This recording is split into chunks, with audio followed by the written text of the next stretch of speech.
Satu unit rumah berkonstruksi kayu milik Saifuddin, 40 tahun, warga Dusun Tipida, Desa Tualang Tengoh, Kecamatan Langsa Kota Langsa, ludes dilalap si jago merah pada Kamis 24 Agustus 2023 kemarin sekitar pukul 16:45 waktu Indonesia Barat.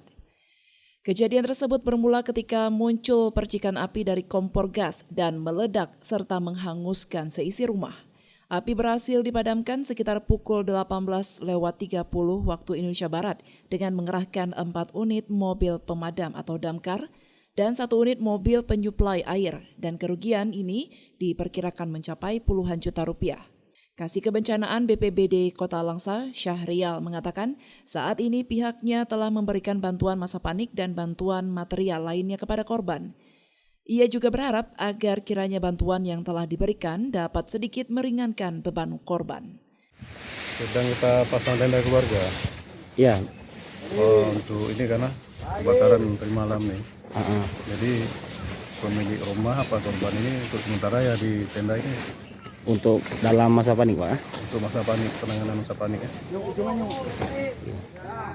Kemudian dari Dinsos juga ada bawa kita masing berapa lembar mungkin persiapan untuk bangun rumah laga darurat. Ya. Baik. Dari Langsa, Seli Novita melaporkan untuk Puja TV Aceh.